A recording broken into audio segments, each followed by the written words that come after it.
What's good? What's good? What's good? Thank you guys for joining us on this wonderful muggy Easter Sunday here in the South.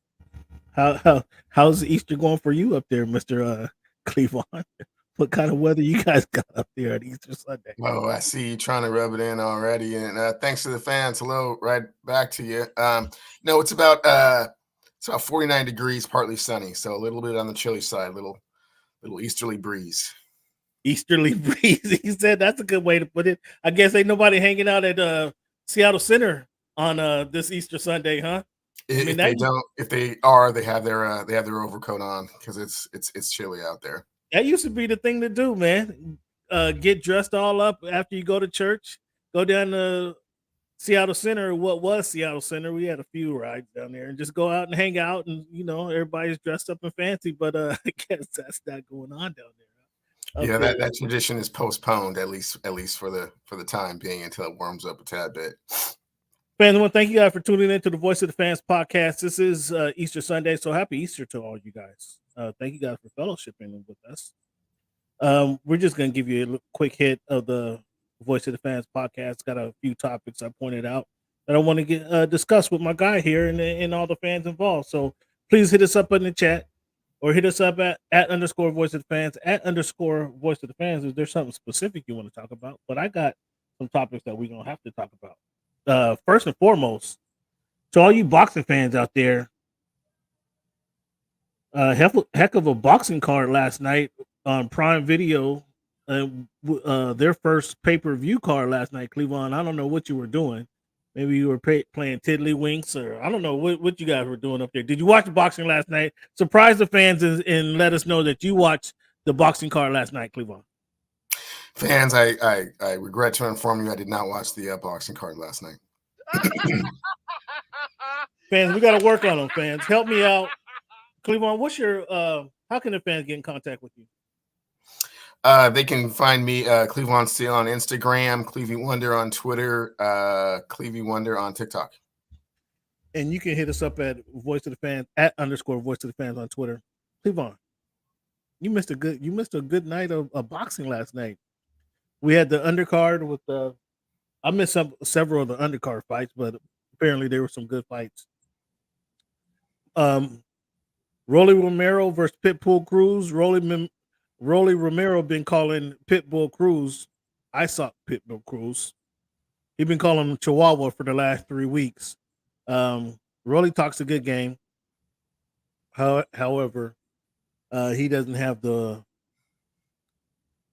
Oh, I discovered last night he doesn't have a chin. That's Rolly's problem. Rolly doesn't have a chin. But he talks a good game. He just doesn't have the boxing acumen to go with the good the mouth that he has, because he talked up that fight pretty well. And I saw Cruz as he's a Mexican, so he comes with his Mexican brawling tactics. Just a good. It seemed like just an ordinary guy who just fell into boxing. That's what it appears to me. And I don't speak Spanish, so I don't know the tone which he speaks. But he seems like it's just an ordinary, a good guy that just kind of fell into boxing. And him and his wifey were broke and had no money at the time. And he said, "I'm going to box.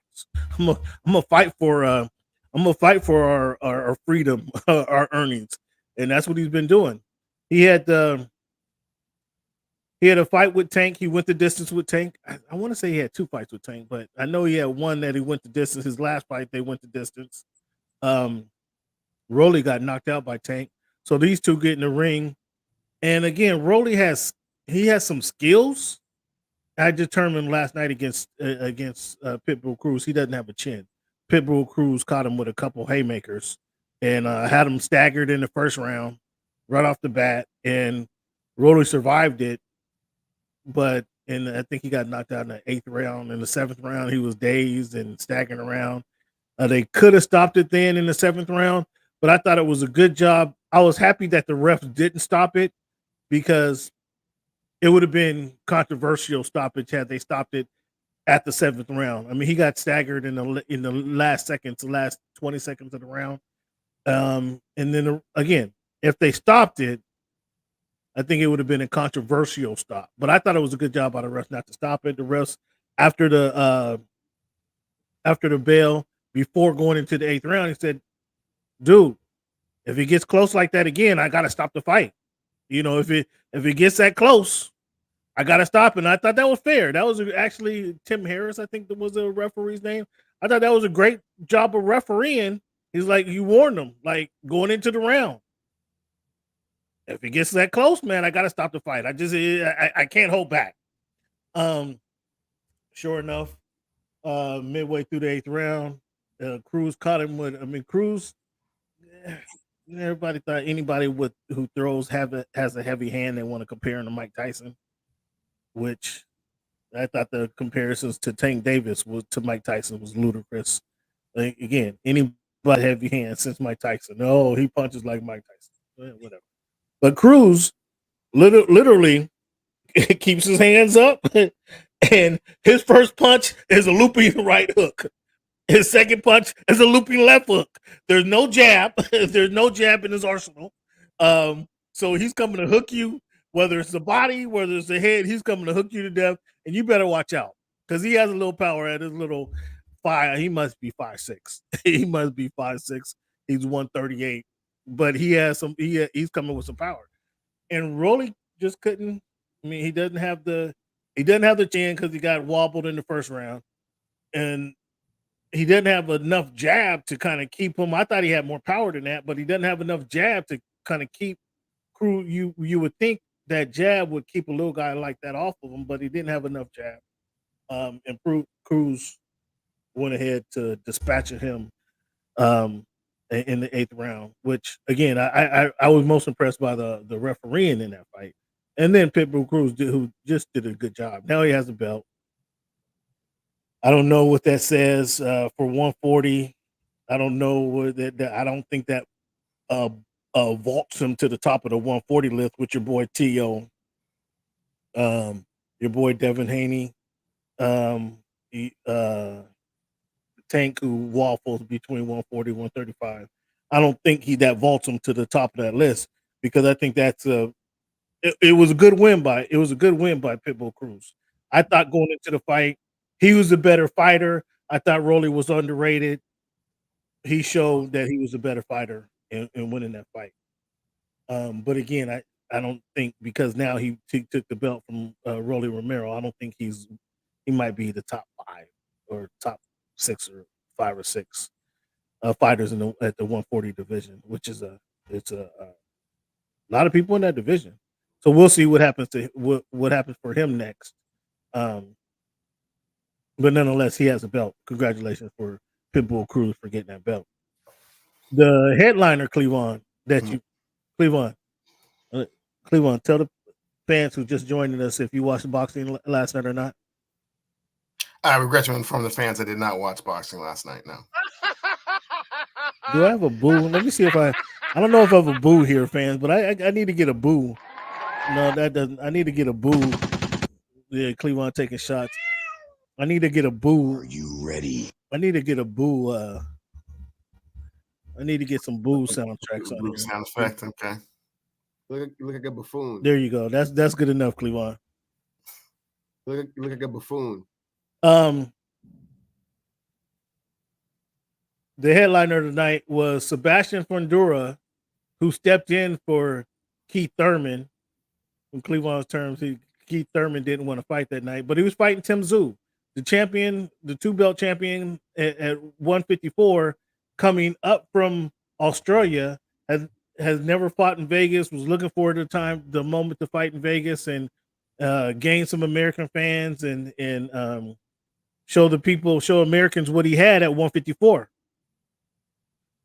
And I was feeling like I liked Sebastian Fundora. As I mentioned before, Cleavon, I probably told you this over the weekend before the fight or on our show last week. Sebastian Fundora, 6'6", 154, but he doesn't fight like he's 6'6". He doesn't realize he's 6'6". You know how Anthony Davis doesn't realize he's 6'11" until he's playing against some bums, and he likes to play the forward position. He doesn't like to take his butt down low and bang with the big guys. That type of mentality. You know what I'm talking about, right? but he likes to, there's a Mexican style of boxing where all these guys like to get in the fight in the phone booth, stand in the middle of the ring, and just let the haymakers go, right? Just see him who can withstand the barrage of punches. That's how some of these guys fight, primarily Mexicans. So they've been coined the phrase Mexican style boxing. Fundora, that's a disadvantage for him at 6'5". When he gets in the middle of the ring and try to get in the phone booth, his arms are so long that it's tough for him to connect with these short punches when the guy's right up on him, right? It's tough for him to do the uppercuts. It's tough for him to do the body blows because, dude, your arms are so long. You got to stand back and use your reach. So I was concerned about that. And fans, I tweeted this out last night. The only way Fundora needs to before the fight, I tweeted, Fundora needs to fight his instincts to just bang in the middle of the ring and use his distance. Use the guy, you got the distance nobody else has. Use that arm length to stay out of Tim Tszú's reach, who Tim Tszú's coming to knock you out. Use that arm length to stay out of his reach and just keep the jab going. 1-2, jab, use that reach, stay away from him. Don't get in a banging, brawling match. And Tim Tszú won the first round. He won the second round, but late in the second round, Tim Tszú ducks his head and comes in. And it was kind of weird how it happened because it wasn't, a basketball, a Manu Bull or a Dikembe Mutombo.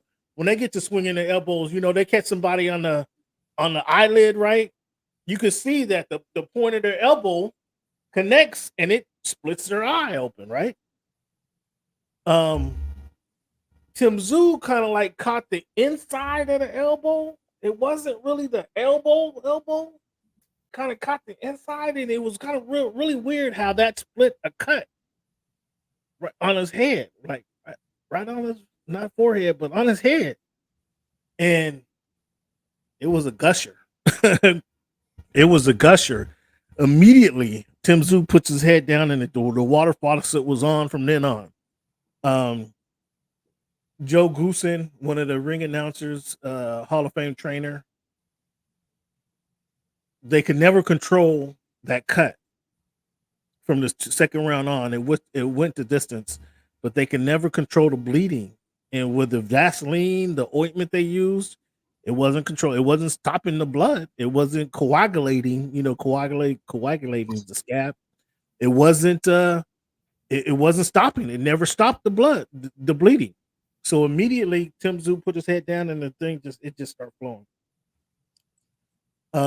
At the same time, Tim Tszú early in the fight he was jabbing and catching. By the second round, he had caught Fundora's timing, and he was jab, boom, jab, boom, and caught Fundora right in the chin, on the chin, right in the mouth and the nose. And Fundora had a bloody nose, had a busted mouth early in the second round before the cut. So after the cut, coming in the third round, they're both bleeding. They're both all bloodied up. But Tim Tszú started doing this, with his glove on because he couldn't see that blood was just streaming right down into the eye, right down into the eye. They asked, I think it was in the fourth round, coming to the fourth round, like, dude, are you okay? Like, should we stop this? Obviously there's a championship bout. He doesn't want to stop the fight. You have to fight 4 rounds before the fight become official and they go to the scorecard.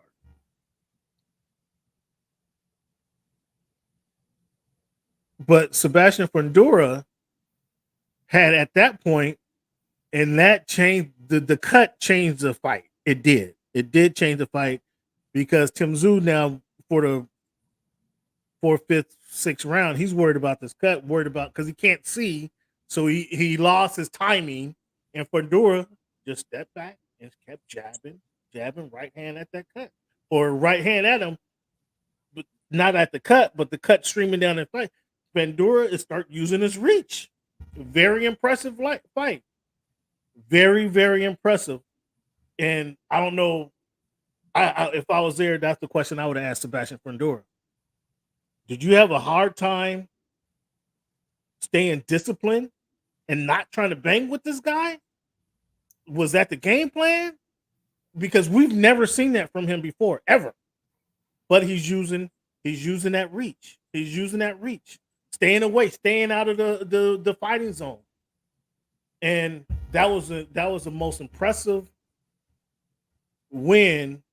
The cut aside, you got cuts happen in boxing, right? So you kind of gotta ignore it. You can't. It happened, true enough, but you can't say that's the reason he won, because that happened in the second round. They still have to fight 10 other rounds, and whether they didn't have the right ointment. And Joe Goosen made a good point. He's like, in Nevada, they're able to use 1, 2, 3 different ointments that are legal that's going to stop that cut. But he didn't. Goosen's like, I don't think they have that right ointment in the corner, because that cut is not stopping. You see a cut over the eye, and within a couple rounds, that kind of cut and the bleeding that really slowed down or hindered, with the Vaseline or the different ointments that they use, they spackled a whole lot of this stuff on there. But again, the cut never stopped bleeding.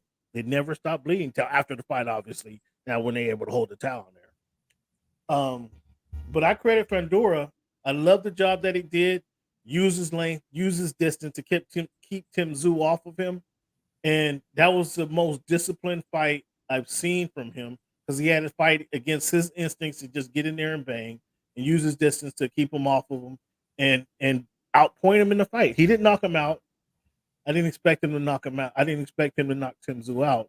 But at that size, with that reach, if you outpoint your opponent, that's boxing. Get in there, and he showed. So he fought a smart fight, Cleveland. With a cut like that, Cleveland, I know you didn't see the fight. I know you didn't, but the gash, it was a gash. It was one of the ugliest gashes I've seen in my. I don't. Otto Wallin fought Klitschko. This has been since I've been covering boxing. So this had to be 2019, maybe. Klitschko had a cut over his eye that, oh my goodness, it looked like the eyelid was hanging over his eye. That's how bad that cut was. That the eye, it literally looked like the eyelid was hanging over his eye. Like it wasn't the blood that was hindering him, but it was the eyelid hanging. That's how wide that cut was. It was like 2 fingers of like this here. Wasn't a natural cut, because cuts over the eye can get real ugly. But Otto Wallin hit Klitschko, and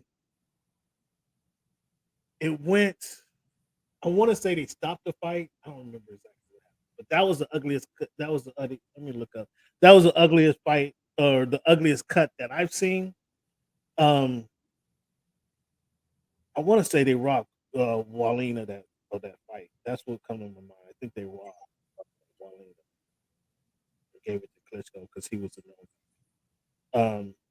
But that was the ugliest cut, Cleveland. What's the ugliest cut you've seen in boxing? No, fans. We know Cleveland doesn't watch boxing, so this is going to be a very limited knowledge right here. But go ahead, Cleveland. So in the Hagler-Hearns fight, that was an ugly cut for Hagler. I ran the blade, Barkley-Hearns. That was an ugly cut for I ran the blade. I have seen Arturo Gatti fight. It wasn't Mickey Ward, and it wasn't Floyd Mayweather, but it was someone else. Horrific cut, but he kept banging it out. I've seen Diego Corrales with some pretty ugly cuts. Tough it out. Well, those are probably some of the ugliest cuts I've seen.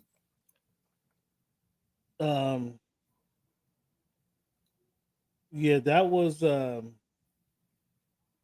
that Diego Corrales, yeah, he's fought in some serious bloody matches. Uh, he fought in some bloody matches, but this cut, yeah, this gash, this was a deep gash over his head that over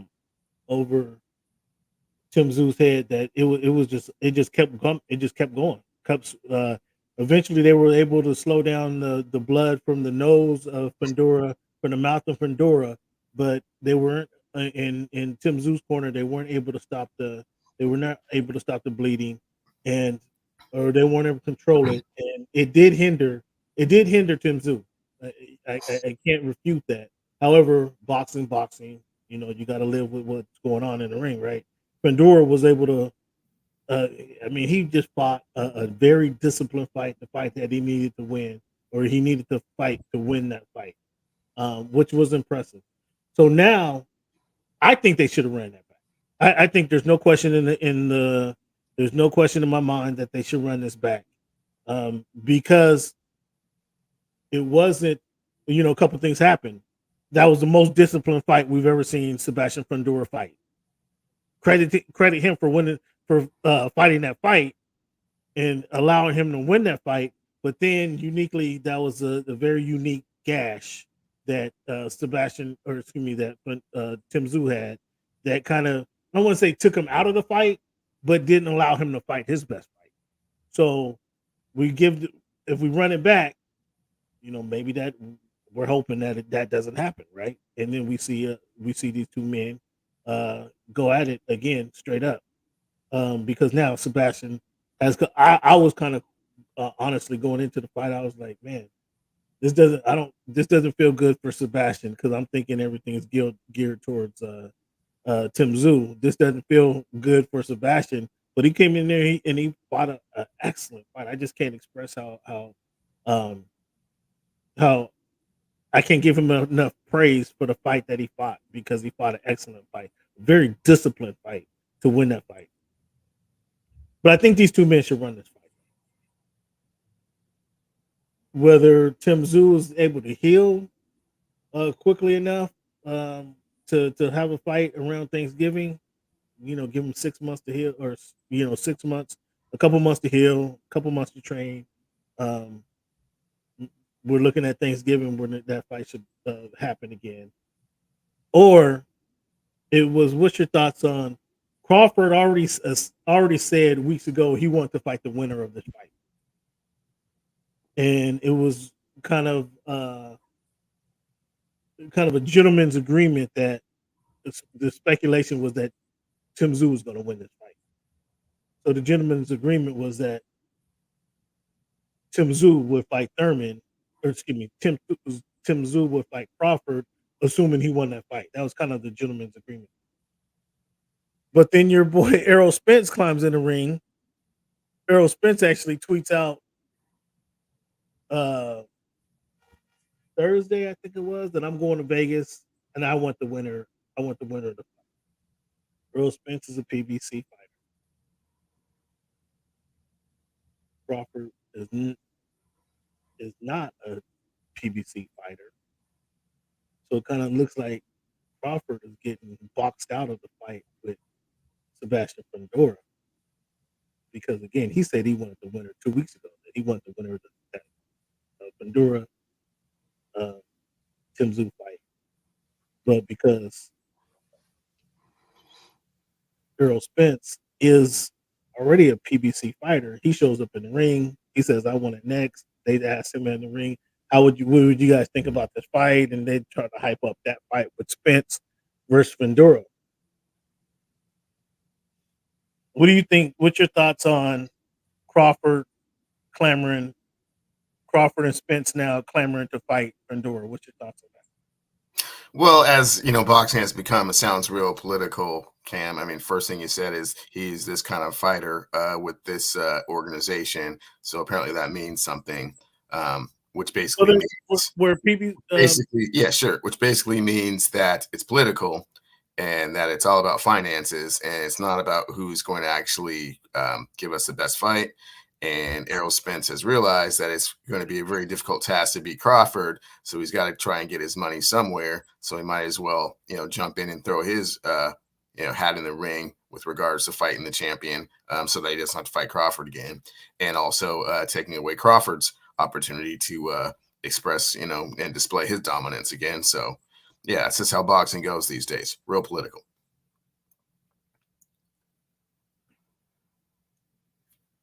Oddly enough, Cleveland, I don't want to see Crawford and Fundora.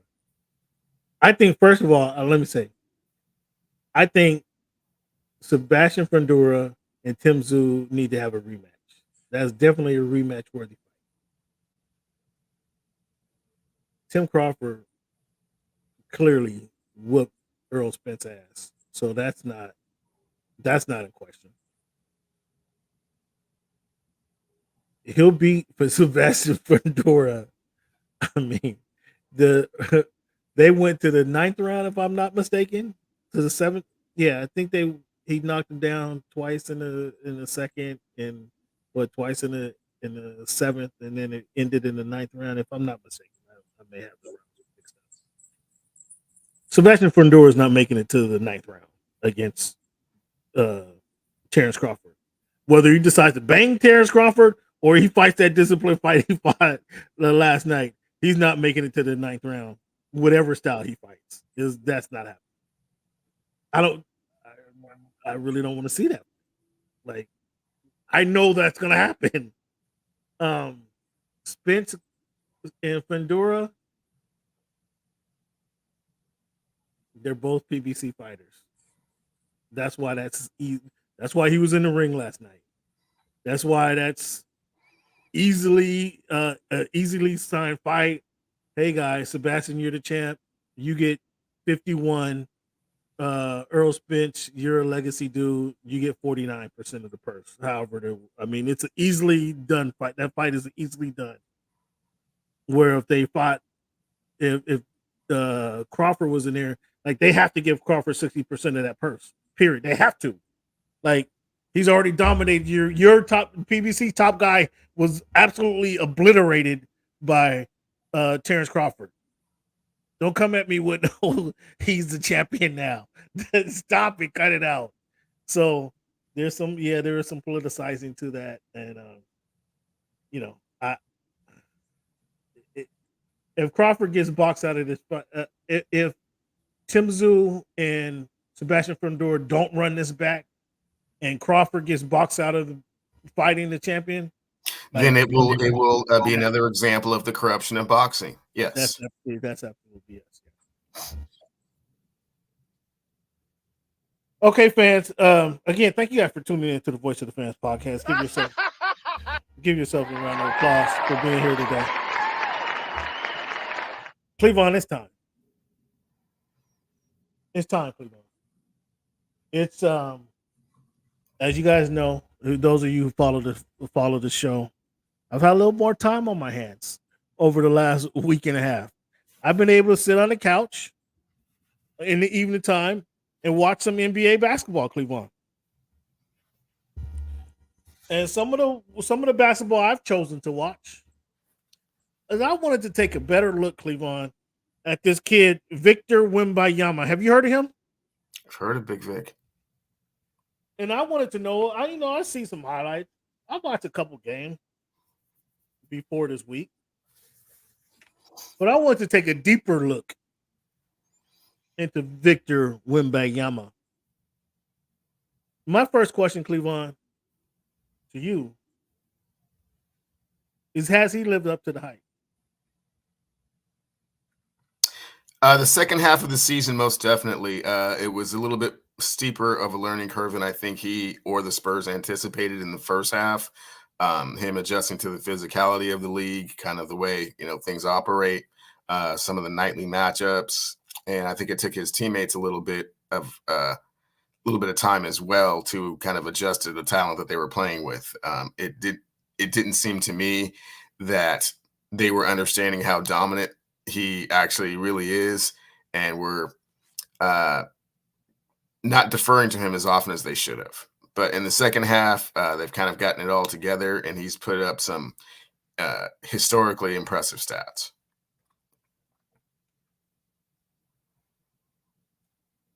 Cleavon,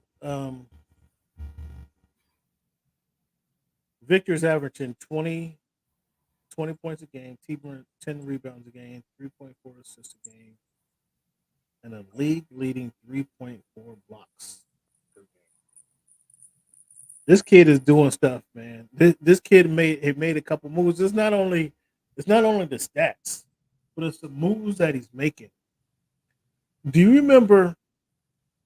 First of all, everybody remembers Dr. J going under the backboard against the Lakers, right? Under the backboard and flipping the ball in on the other side of the rim. Like, that's the average play in the NBA, Cleveland. I'm not sure that's the average play. A lot of players are making that up and under move. Jordan perfected it when he did I don't even know what you call that, but when he drove to the hoop against Derek Coleman and the New Jersey Nets and just kind of slid through and jumped up on the left side of the hoop and ended up laying it up on the right side of the hoop off the glass. Like, I don't even know what you call that move right there. Well, that was MJ. But that play, a lot of players are doing that today. But Victor Wembanyama made a move the other night, Cleavon, where he was on the wing and went between his legs, and the guys were trying to push him towards out of bounds, like they're using out of bounds as a boundary, like a cornerback would do, is kind of push the receiver to out of bounds, and anything the receiver does, he's going to be out of bounds with the next step.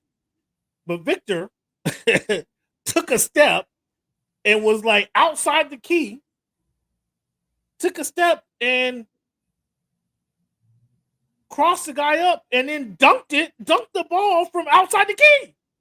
Like, the guy is trying to push, he's trying to body him out of bounds, but Victor was so long and lanky that he's able to dunk the ball when he takes off outside the key. Like, just so it's not only the stats, it's kind of what these guys is able to do on a basketball court. That's just kind of, you have to rewind it a couple times to actually understand and see what the kid is, what he's actually doing. Cleveland, is this the best rookie? Who's been a better rookie that we've seen in basketball? Who's been a better rookie than we've seen in basketball? Cleveland. And I know what you're gonna say, and then I'll have to give some stats to back you up. But who has been a better rookie than Sabathia?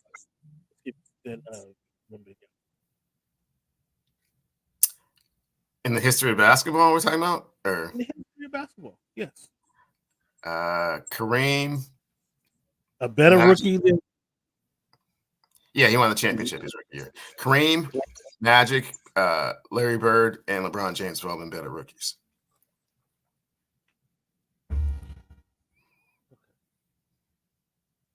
So, where I will agree with you is that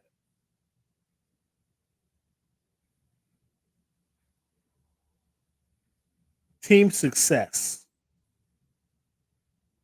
equals a better season. I will agree with you. But you, Mr. Tennis Star, Mr. Do It All by Myself, all alone. I mean, I still question your team player acumen because you play tennis. There wasn't no team to play on. There wasn't no team to partner with on the tennis court, right? Your tennis coach is 10 rows up in the stands, right? True. So I still question your team acumen. And I would expect a player this dominant that the team be better, that he impacts winning better. So where I would agree with you, you can say Tim Duncan. You can say Magic Johnson. Kareem. I mean, come on. I mean, Larry Bird would take his team winning 30 more games, 33 more games than they won the year before. Obviously, that plays into it. So I will agree with you on that. Cleveland, the Olympian run rookie, and that's your guy, Wilt the Still, who averaged 38 points and 27 rebounds. Yeah, You know, coming up. 30 games. albeit it was against See, insurance salesman, don't get all JJ Redick about it. They were out there. And accountants.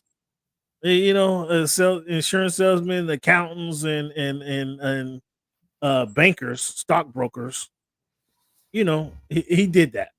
Can't nobody take that from him.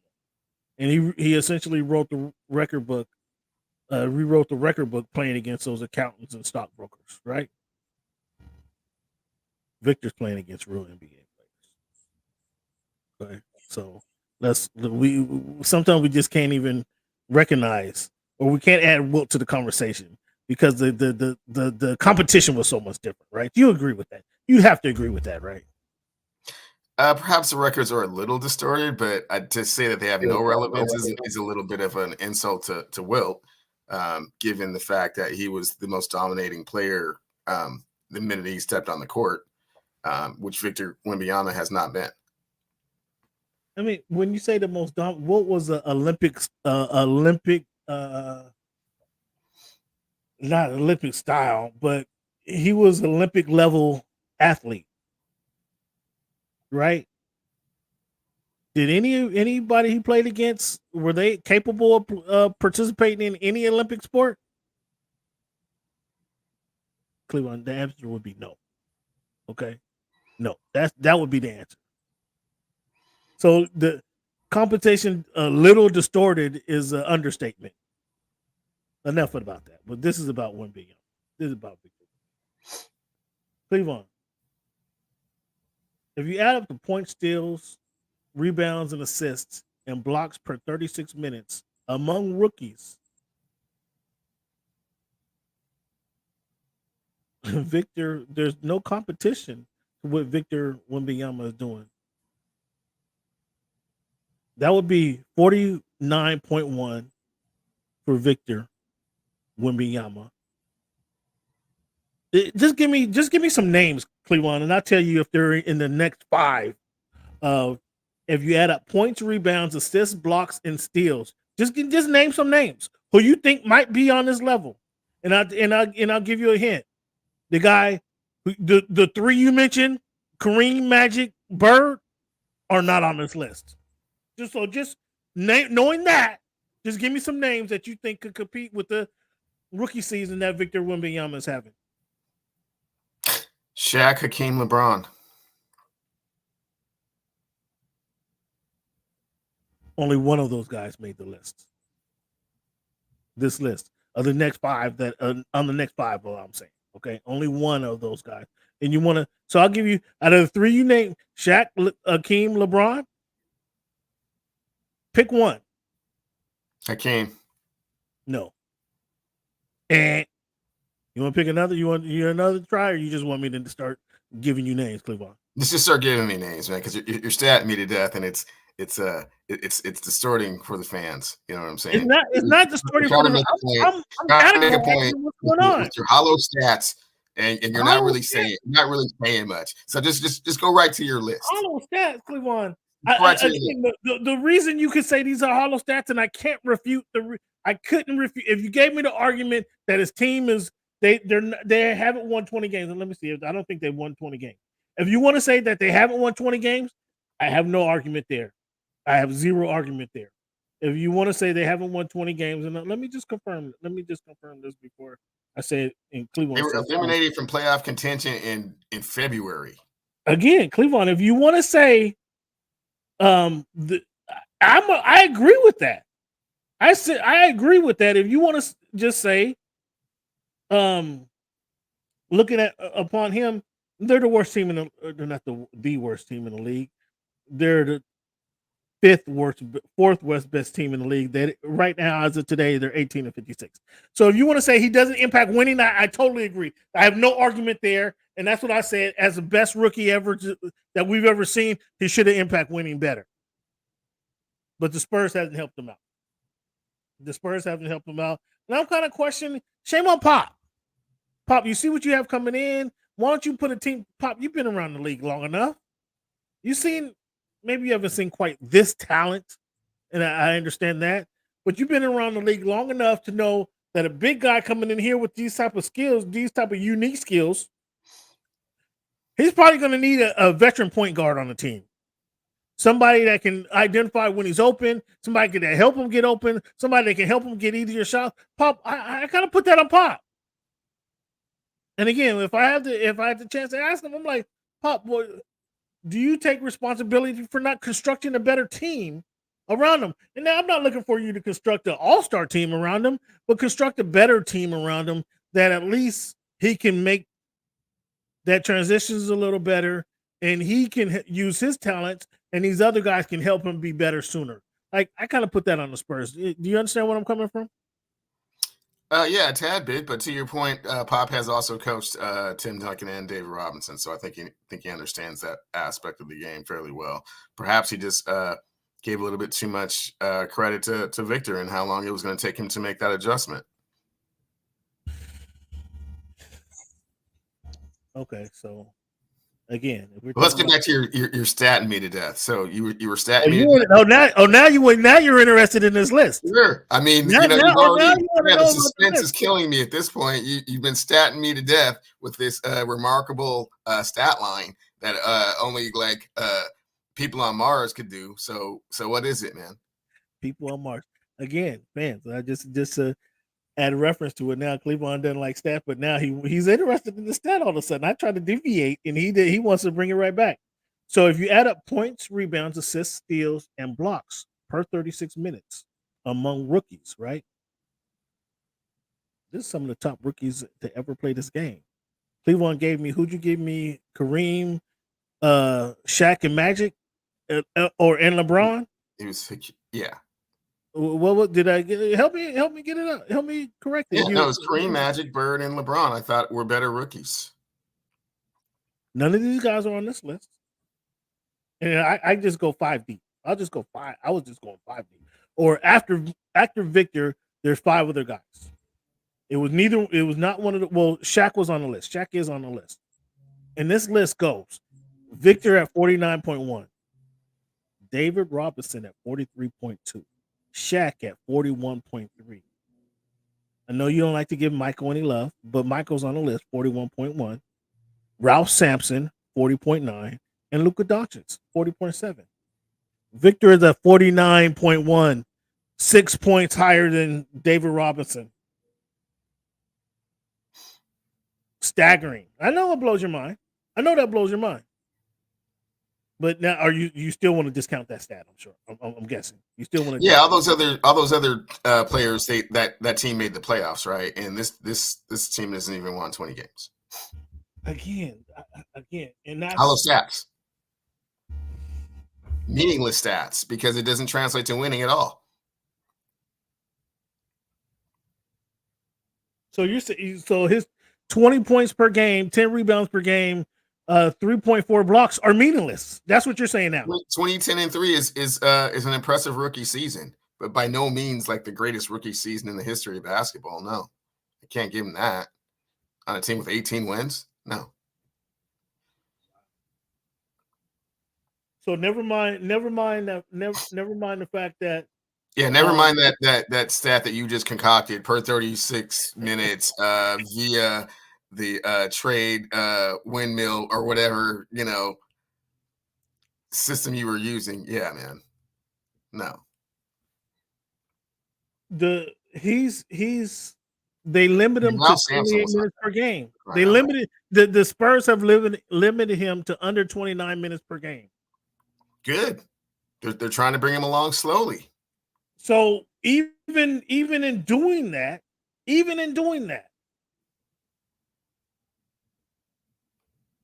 He's been able to give you 29, 10, and 3.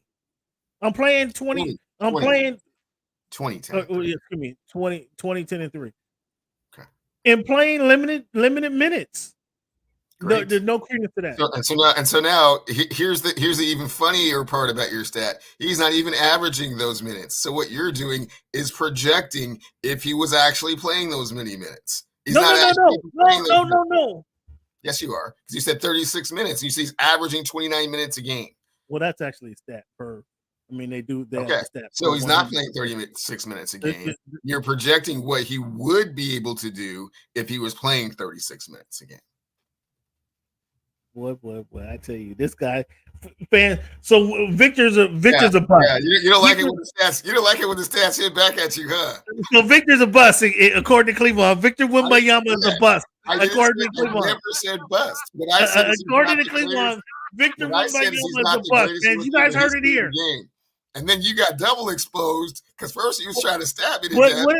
What is your mouth, letting everybody know that Victor doesn't even play that many minutes. What is your Twitter handle, Cleveland fans? Get at him. Oh, exactly. You wonder. Yeah, hit me up with this one. What? Cam tried to only use the stats to his advantage, not really revealing the full impact of them. And then he did, and then oops, I made a mistake. You didn't tell me your Twitter handle. The fans want to know that your Twitter handle. We got something to say to you. Oh no, it's everybody at Clevie Wonder. Tell me all about this. Tell me all about this projecting what he would be able to do if he was playing 36 minutes a game. The fans. Who's been a better defender than Victor Wembanyama? Cleveland calls him a bust. So Cleveland calls him a bust. I never said that, fans. He's trying to put words in my mouth because his stats came back to bite him in the ass. But no, not having it. And who's the defensive player of the year? It's Victor Wembanyama. How ironic is that? Cleveland. His 3.4 blocks, Cleveland, are the most in the past 7 years. Does that elevate him? Where does that put him? Did that make him defensive player of the year? For sure. Yeah. You think even on a team that has only going to have who have 56 losses? Yeah, I struggle with that. Well, Cam, that defense is not necessarily indicative to how many wins you have. I mean, it helps, but it's not the end all be all.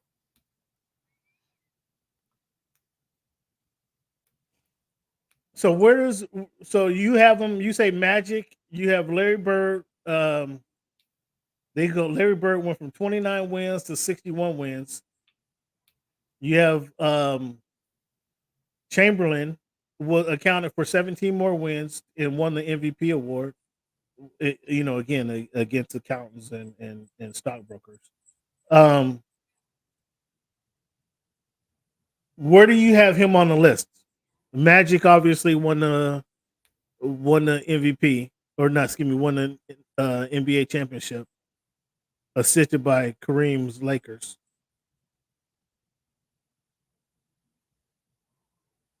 Where do you have him? You have him behind those guys as the greatest rookie season ever? Yeah, I have him behind all of the aforementioned names. Yeah.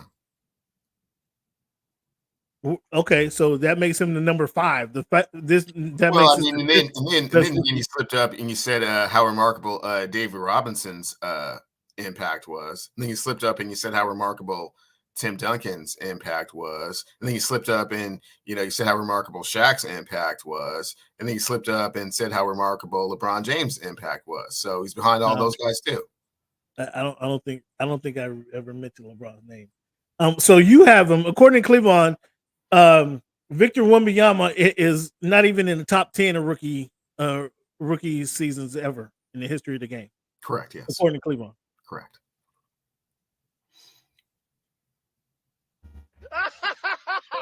That sounds like bust to me. That sounds like bust to me. How was that a bust? It's one of the 10 greatest rookie seasons ever. By no means. I said outside the top 10. Is he in the top 10 or outside of the top 10? Which one do you want to go? Now you're waffling on me. Round 10. Round 10ish. Is that 10 or 11 or 9? Which one is it? It doesn't matter. You're splitting hairs when you're talking about that. He's somewhere in the top 10. 9 or 11. 11 is not in the top 10. Okay, 9, 10, or 11. Somewhere around there, man. I'm not gonna get into the specific greatest rookie of all time debate. Even And it's a rookie 9, season. 10, or 11. Why are we even having this conversation? I'm talking about Victor Wembanyama. You like to project too much, Cam. Why don't you just let people do what they've actually done? Okay, you're too much into projections, man. I'm into projections. I'm trying to look at. I'm telling you what he's done is arguably the numbers are best against the best. But then you throw the numbers up, and then you realize that the argument doesn't make any sense. It doesn't hold any water, because first of all, your argument is projecting more minutes than he's actually playing. So that's not even a thing. No, I told you his average, Cleveland. I ran this down to you the other day when we were talking about averages. We're talking about the averages of Brandon Ingram's average of 20 points a game. When I showed you, I went down to his game log, and he was giving you 29 points or 20 points a game on average, but that was so erratic. He had a 30-point game 2 weeks ago, and then a 7-point game 2 games later. I told you so. That's erratic. You just don't like Brandon Ingram, and the stats didn't reveal what it is that you wanted them to reveal, because I believe Brandon is actually averaging, what was it, 25? No, or was it 27 a game? No, I think it was 20 points a game. No. It's either 25 or 27. I'll look it up if do I need to look it up? Go ahead, look it up. But I also want you to look up the log. I want you to actually look up the log. Okay. So see now, once again, these stats are getting you in trouble, Cam, because you stat too much. That's what your problem is. Once again, to clarify, fans, to sum it all up, Cleveland calls Victor Wembanyama a bust. You're always statting people. Cleveland called Victor Wembanyama's rookie season a bust, to sum it all up. I did not say that. Because I said it was by no means one of the greatest in the history of basketball. Well, while he's looking that up, fans, and you can get back to us at the number. We just got a few more minutes left. Okay, Brandon. Okay, you're right. Brandon's at 21 a game. Thank you. Once again, what did you say? I didn't hear you. I said you're right. Brandon's at 21 a game. I thought it was a little higher than that. Honestly. Okay, and if you looked at the game log, you would see a different story. Again, that we just tied this conversation a couple of days ago, Cleveland. Whereas again, he had 34, and then 2 games later he had 7. So again, the inconsistency there, and we were talking about Zion Williamson. So again, Cleveland, Victor Wembanyama. I mean, fans, tune in. We only got a couple weeks left in the season. Tune in and see what you can. The Victor has been. He's been amazing. And again, it's not just stats; it's what he's actually done on the court. The moves that he's making, scaring shooters away from taking shots. I mean, it's some of what he's doing is remarkable. And again, I'd love to question Pop on kind of the formulation of this team, because I think they could have did better job of putting a better team around Victor. So shame on them guys for not having a better team for him to play with. Cleveland, let's talk about this NCAA tournament. For the first time since 2015, Cleveland, we've had a team make the Final Four in football and basketball. Cleveland, the Alabama Crimson Tide has done that. Cleveland, who was the last school to have a team to make the Final Four in football and basketball, Cleveland? You just said the Alabama Crimson Tide. No, they did that this year. Since then, the last time it happened in 2015. Oh, last time probably I would have to say Florida. No, it's a long way from Florida. Long way from Florida. And Michigan State Spartans were the last team to actually do that. It's an odd stat, obviously, because teams usually you're either a football school or basketball school, right? And this is it's kind of odd happening, but that's kind of the unique story of the NCAA tournament. What's been the best story that you know coming out of the NCAA tournament? From what I can see to this point, it has been NC State's improbable run to the Elite Eight. I've seen them play a few too many times, and they're not really very talented. Oh, he's hot, man. That sounded like he lost some money on them. I have. I'm not even going to front. Yeah, He's hot about that one. He's hot about that one. Is this? I mean, I'm looking forward to the girls.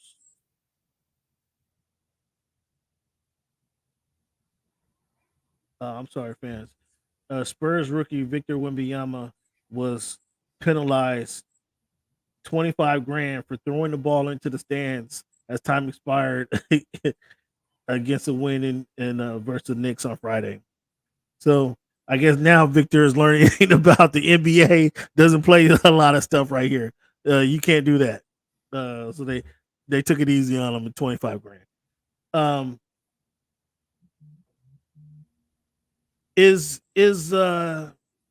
looking forward to the women's Final Four though, Cleveland. How is that? I think that's taking more notice in the men's tournament. Would you agree or disagree?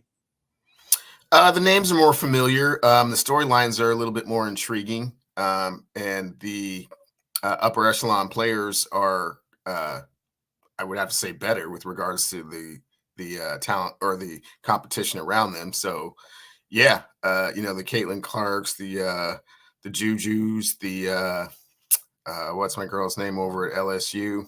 That's getting her run in. The young lady over at UConn as well. So yeah, those are probably better. Yeah. So yeah, those are probably more anticipated matchups with regards to the tournament adverse the men's. And Houston and Arizona also not winning. Houston, Arizona, and North Carolina not doing what they were supposed to do was pretty surprising. Arizona get knocked out. Yeah. Yeah, I think I am looking though. I'm looking forward to seeing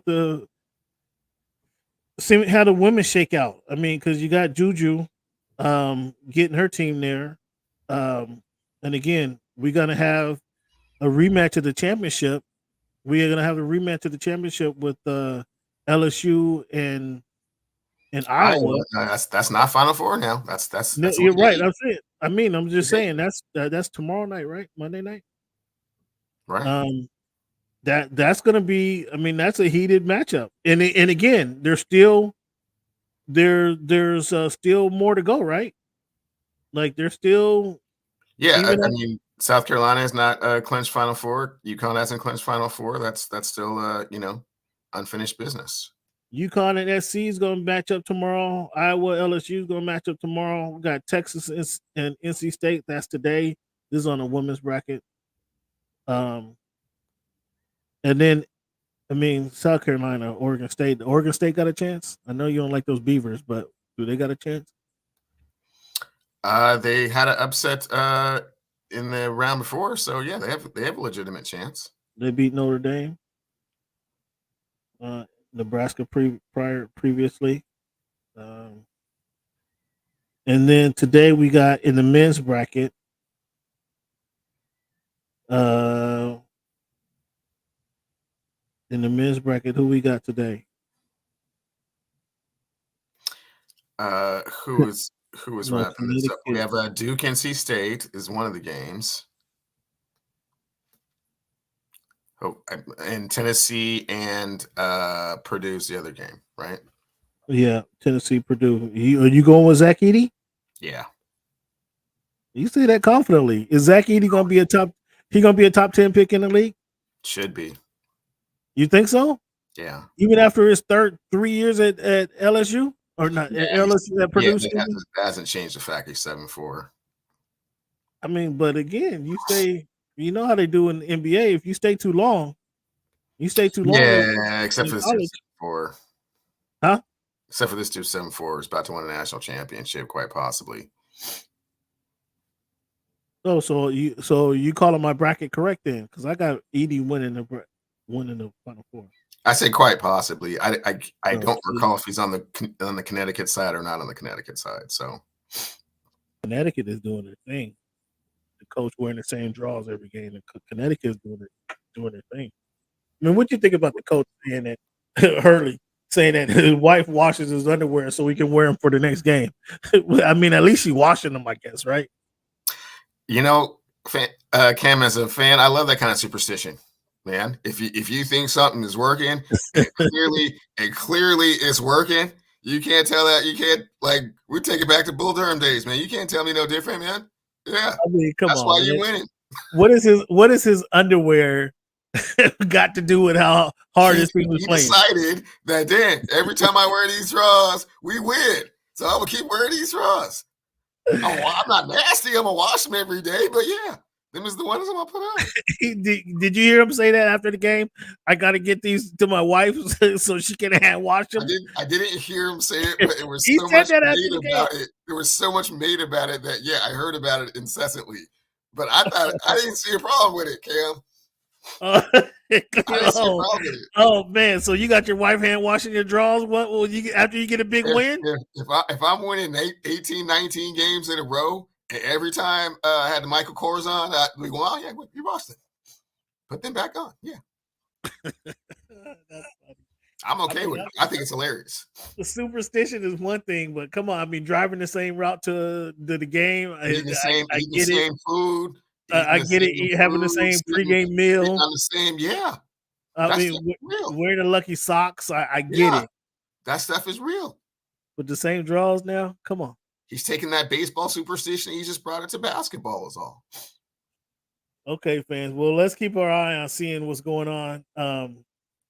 How this plays out. If UConn's going to get there, they're going to play. They're going to play Purdue and upset Edie. We'll see how things transpire, fans. We want to thank you guys for tuning into the Voice of the Fans podcast. This is our Sunday special. We just hit you guys with a little content. Hopefully, you guys enjoy it on your Easter Sunday or whenever you listen to the podcast. Thank you guys for tuning in. Cleveland, let's give Cleveland a round of applause for tuning in. Tuning in today. We appreciate you, man. And fans, enjoy your week of sports. Follow us on voice of the fans at _voice of the fans.org at _voice of the fans.org. You could excuse me, at _voice of the fans on Twitter. And then you can still follow us at voiceofthe.fans.org. Check out our content. Thank you guys for tuning in. And as always, thank you for making our voice your choice.